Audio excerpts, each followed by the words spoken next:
Hello everyone, Java programming টিউটোরিয়ালে আমি মাসুদ বাপ্পি আপনাদের স্বাগত জানাচ্ছি। এবার আমরা জাভার ইন্টিজার টাইপ মানে পূর্ণ নাম্বার যেটা, ওই নাম্বার নিয়ে কথা বলবো। তো এটাকে মোটামুটি 4 ভাগে ভাগ করা হয়েছে, যেগুলো হলো বাইট, শর্ট, ইন্ট এবং লং। এগুলোর মধ্যে একটা লিঙ্ক আছে, যেটা হলো যে প্রত্যেকটা 8-এর গুণিতক। যদি আমি বাইটের কোনো একটা, এই যে বাইটের কোনো একটা ভেরিয়েবল নেই, এর রেঞ্জ হলো 2^7 টু -2^7 টু 2^7 - 1।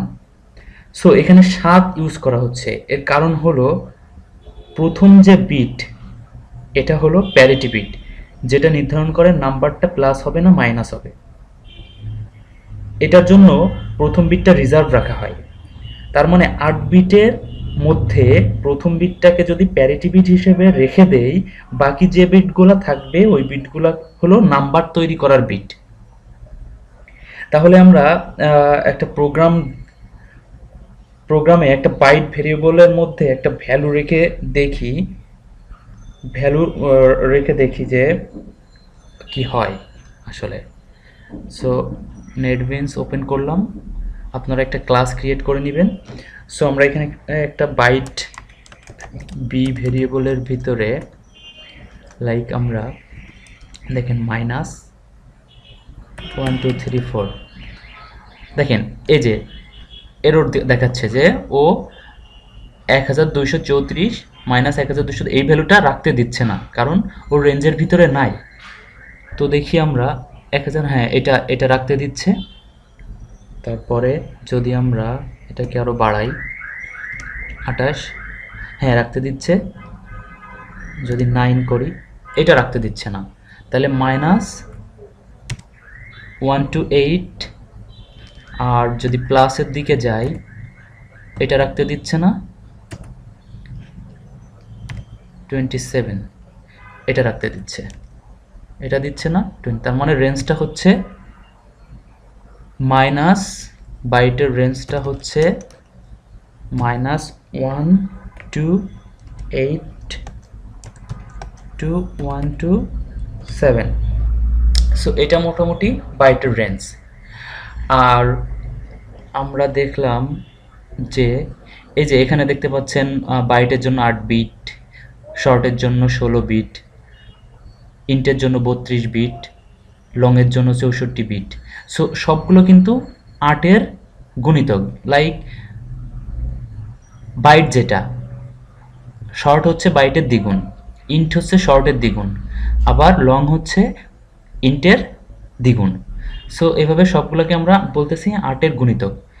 এখন আপনি যদি আরও বড় একটা ভ্যালু রাখতে চান তখন কি করবেন? সো বাইটের থেকে যদি বড় ভ্যালু আমরা রাখতে চাই, সো এটা মুছে দিলাম। এখন যদি আমরা লিখি short is equal to like মনে করেন মাইনাস,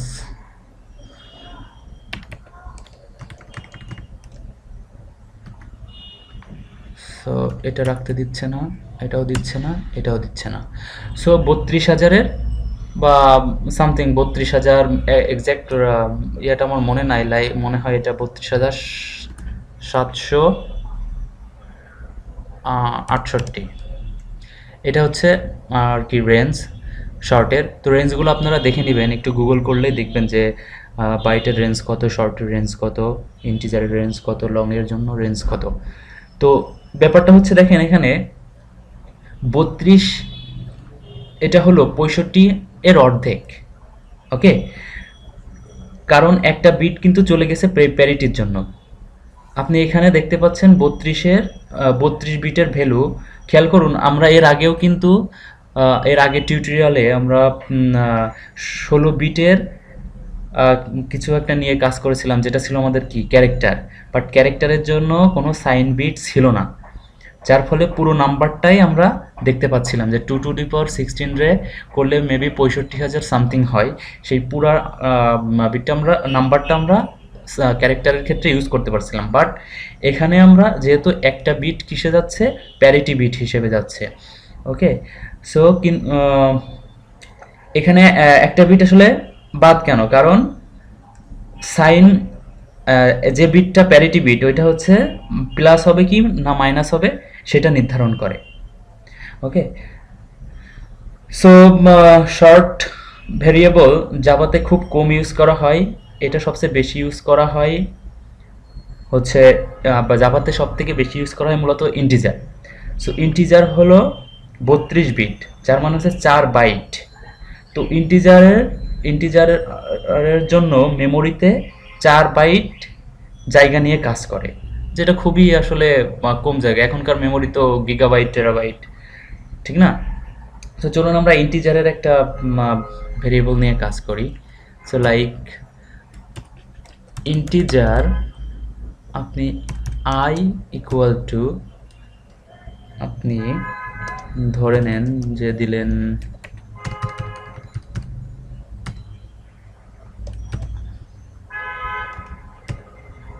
আর রাখতে দিচ্ছে না।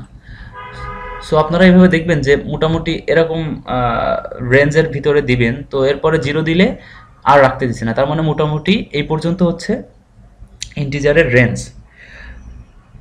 তো ইন্টিজারের চেয়ে বড় ভ্যালু হলে জাভা কি করবে?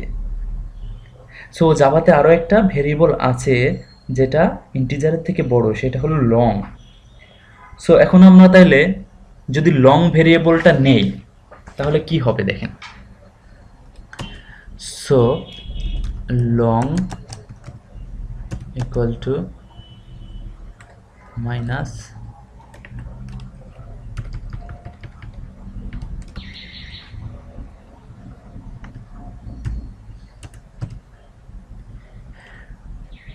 দেখেন আমরা কিন্তু বলতেছি যে ইন্টিজার থেকে বড় হলে সেই ভ্যালু রাখতে পারবে, বাট এখানে কিন্তু বড় দেওয়ার শর্তেও এটা রাখতে পারছে না।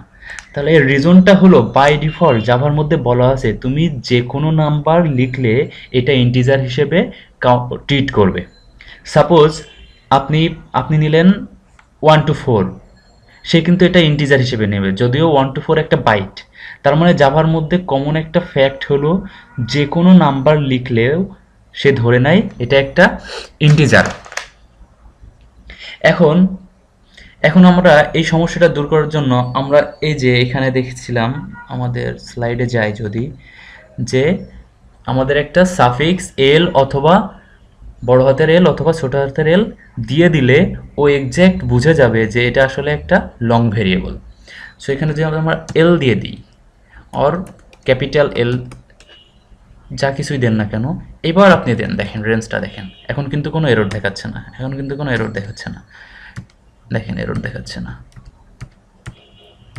এবার এরর দেখাচ্ছে। তার মানে মোটামুটি এতটুকু হচ্ছে লংয়ের রেঞ্জ।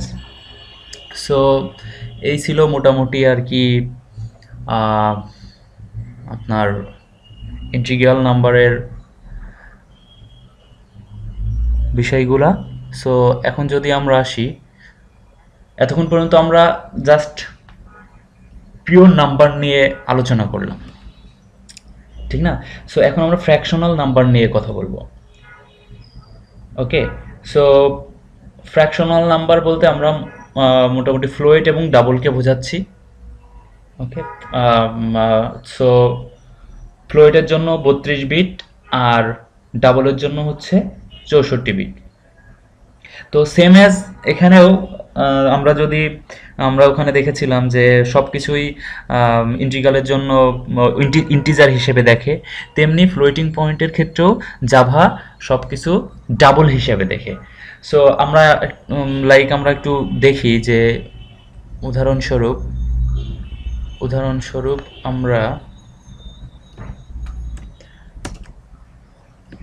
আমরা একটা ফ্লোয়েট,